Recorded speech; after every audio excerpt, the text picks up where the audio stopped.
The NBA is a copycat league. Players steal moves, coaches imitate plays, and front office follow league-wide trends. Whenever a team achieves success at the highest level, the rest of the league follows and tries to emulate what they've done. We saw this with teams bottoming out after Sam Hinkie and the Philadelphia 76ers drafted highly in consecutive drafts. We saw teams try and emulate the Heatles with a big three, and we saw everyone try and play small ball with a Draymond Green type at the 5 and the floor spread. And now we might be seeing teams build from the middle, just as this Indiana Pacers team has done, with their success taking them all the way to the NBA Finals.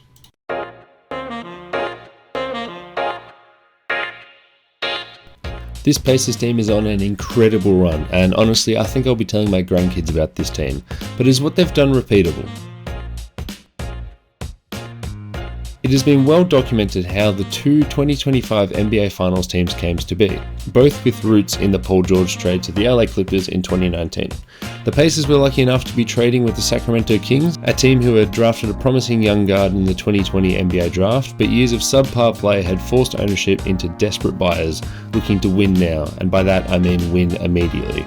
Indiana had long been considering splitting up the Twin Towers look of Miles Turner and Domantas Sabonis, and the Kings were willing to part with the excellent second-year guard for the established All-Star in Sabonis. That's the hard part, finding a superstar. The guy I'm talking about is obviously Tyrese Haliburton, and from there he developed into an All-Star and then into an All-NBA guard.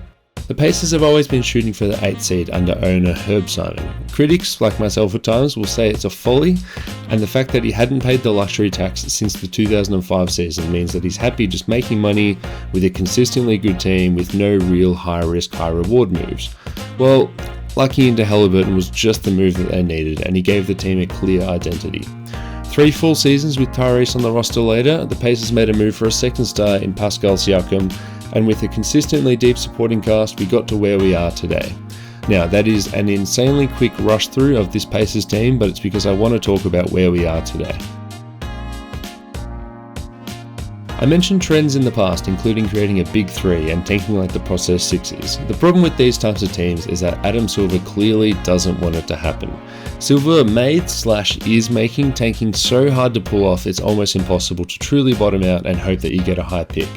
Since the lottery odds have been flattened, the 2019 draft, the Pelicans, the Hawks, and now the Mavericks have skyrocketed up the lottery order to take the number 1 pick, something that those teams had little to no chance of doing in the old system.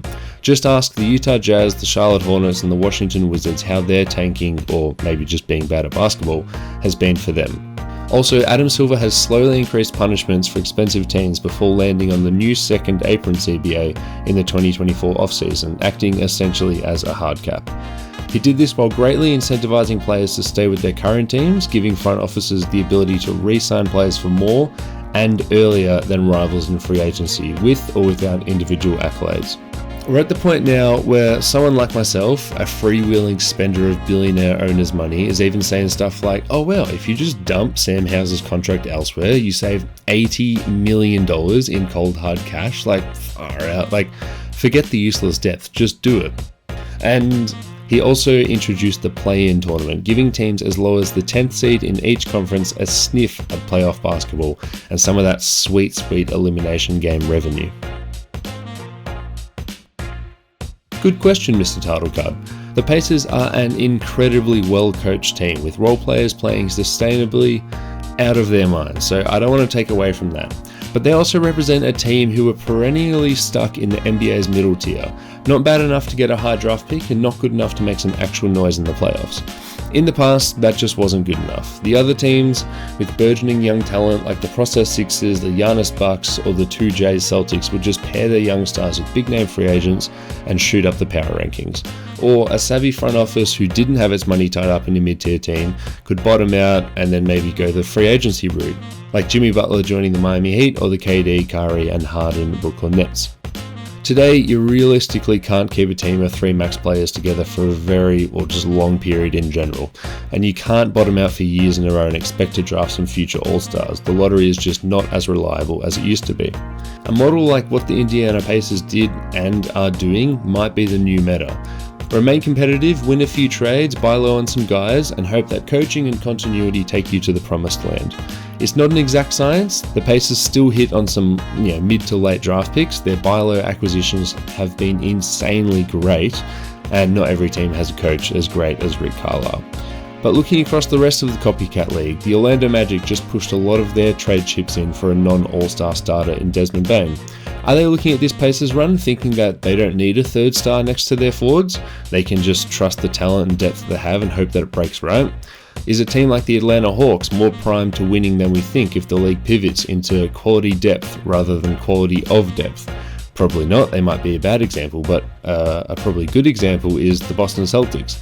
They're going to get a lot cheaper with Jason Tatum's injury, and when they're ready to contend next, probably the year after next, will the team construction be cheaper and deeper? Well, what a fun little phrase I just came up with. Are we entering the cheaper and deeper era as teams try to give the right head coach and the right superstar a bevy of tools in the toolbox, not just the biggest names out there? I could be wrong, and this Pacers run just could be too special to emulate, but let me know what you think. Thank you for watching this episode of The Film Room. It would help a lot if you can like, comment, and subscribe if you haven't already. And while you're here, check out the rest of our basketball video essays on our YouTube channel. Make it a great day.